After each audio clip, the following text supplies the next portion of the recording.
lot of countries and policymakers understand that you actually have to integrate people, you have to offer them a place in society, a place where they feel they belong, because ultimately what makes all of this possible is that they don't feel that they belong into that society. That's why they can kill 84 people without caring about it. It was the predictable first response to the terror attack and killing of more than 80 people in Nice, France. Stop pandering to special interests. Stop being so concerned with hurting certain feelings. Focus in on what many believe is the issue that few really want to face: the radical element of the Muslim faith. Those who believe so deeply in a specific religion that they have twisted it to fit their own murderous means. Spare no expense, no effort. Prepare to bend more than a few American civil liberties in the process, as long as it means doing everything feasible to ensure slaughter in the streets does not become part of our daily lives. But there are so many other avenues to consider and come to grips with in the global war against a belief. The deep-rooted problems that nations such as France have refused to accept and deal with. The issues of regional wars and executions, forcing people to seek new homes. The overwhelming flood of refugees who have no choice but to flee or themselves be slaughtered. A country that has allowed pockets of despair and hate to foment without the need or desire to assimilate into the culture. The prisons that have become terrorist breeding grounds. And that failure of imagination that often leads to someone using a truck to snuff out the lives of so many innocents. The radical Muslim connection cannot be overlooked. Do so at your own peril. Our guest is the big data and counterterrorism expert, known as the conservative Muslim pundit. Welcome, Oz Sultan, back to the Hardline. Thank you. Oz, pleasure to talk to you. Here we go. Newt Gingrich on Fox News last night said it is time to take a hard stand against Sharia Muslims. Here's exactly what he said. Western civilization is in a war. We should, frankly, test every person from here who is of a Muslim background, and if they believe in Sharia, they should be deported. Sharia is incompatible with Western civilization. Modern Muslims who have given up Sharia, glad to have them as citizens, perfectly happy to have them next door. Now, he backed up today on that and said, wait a minute, with an American citizen, deportation is impossible. He blamed the media. He said the media was going into hysteria overnight. That's really not the case here. It's what the man said. But in essence, Oz, is he right? Is it time to take the gloves off now here in America and around the world? Well, I'll tell you two things. One was Zuhdi Jasser was on Fox earlier today, and I was looking at what some of the other pundits had been saying about this, and he said it's time to declare jihad and the jihadists. And the challenge that you have is that half the terminology is not even well understood. Sharia is the same as Talmudic law, which guides how you marry your wife or slaughter your meat. You know, that's what you're talking, that's the level of what you're talking about here.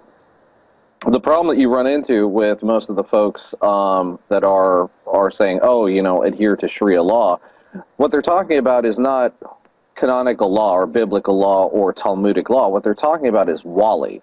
And the word wali is local or tribal law. And what we've seen inside of not just the counterterrorism spheres, but in the counterinsurgency spheres is that people are choosing words to fit the mold of what they want at that moment. And our policymakers, our leaders need to understand this stuff better. And at the same point in time, they need to understand that groups like ISIS, which are cults, are not necessarily even adherent to these tenets, and we have to be able to define these things clearly if we're going to fight them effectively. Let's talk about another definition then, the word assimilation.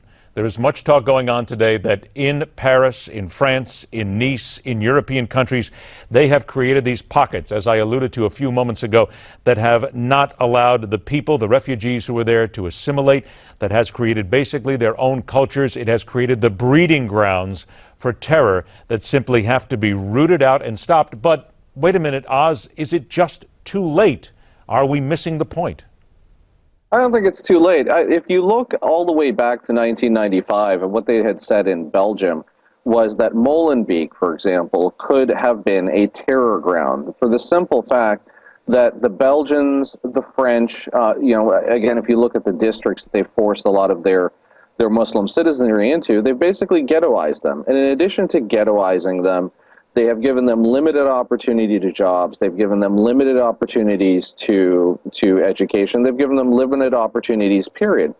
So when you take a group of people who were part of your colonial power for, a long period of time, who you've then given the opportunity to be citizens in your country, and this is what France has done, and you basically ostracize them, and then what you do is start to try to legislate their religion, you're going to create a lot of anger. And when you have disenfranchised, unemployed millennials, as we call them across the globe, so it's the people that can be radicalized that are anywhere between, say, 22 and 32 years of age, when you have got a disenfranchised population, and then you have these folks inside of there that can be radicalized, they're not getting radicalized for religious reasons.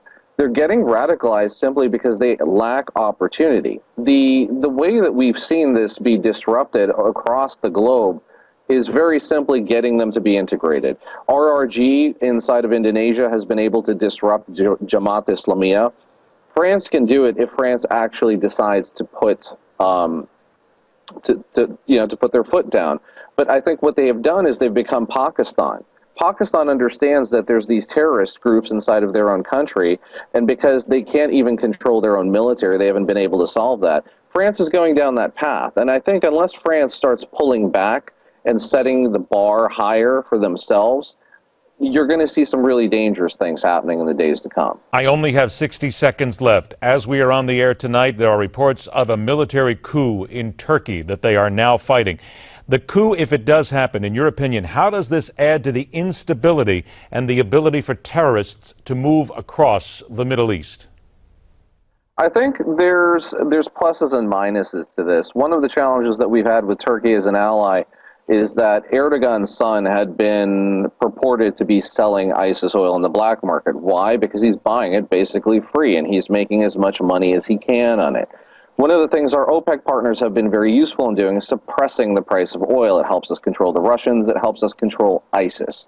I think ideally what could come out of this is that we have a military partnership the same way we had a military partnership with Zia ul-Haq in Pakistan in the 70s. That sort of thing could be beneficial in not just stopping ISIS, but allowing us to put ground troops in place that could end that war for good.